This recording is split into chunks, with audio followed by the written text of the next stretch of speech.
If a man in a white coat told you to keep going, shocking another human being with electricity, would you refuse? 65% of ordinary people didn't. In 1961, after the trial of Nazi official Adolf Eichmann, one question haunted American psychologist Stanley Milgram. Eichmann's defense had been simple.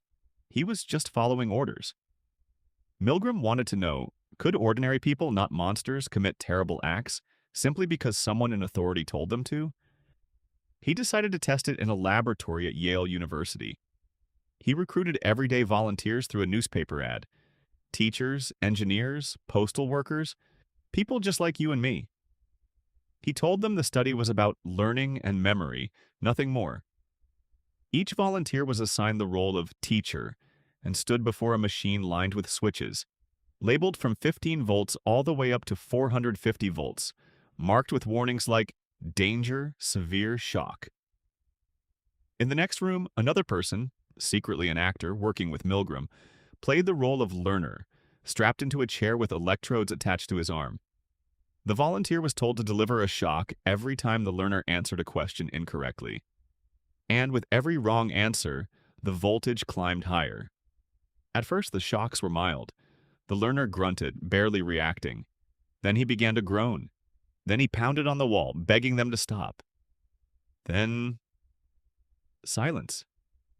Complete silence, as if he had lost consciousness or worse.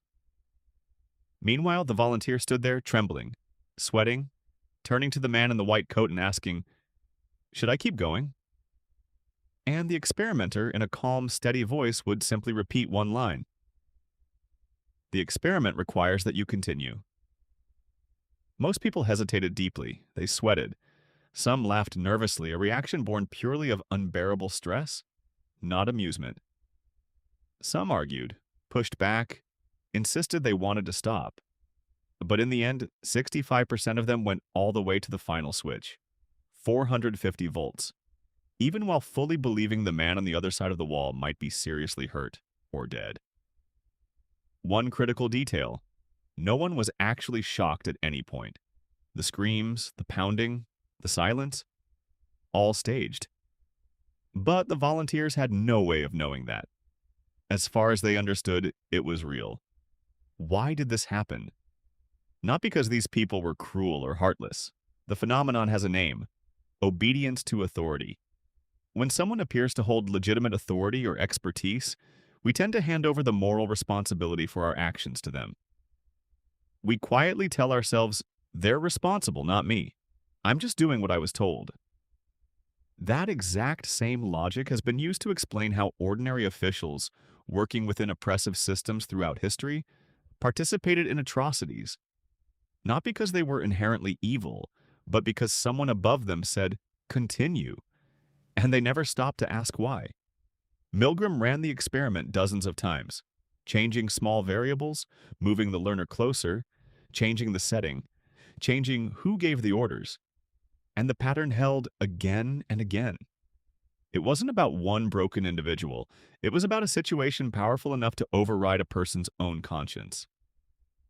The real question here was never really about Milgram or his experiment or a laboratory at Yale in 1961. It's about you, at work, at home, within your community. How many times have you stayed silent about something you knew was wrong, simply because a boss, an authority figure, or an unspoken social norm told you to stay quiet and keep going?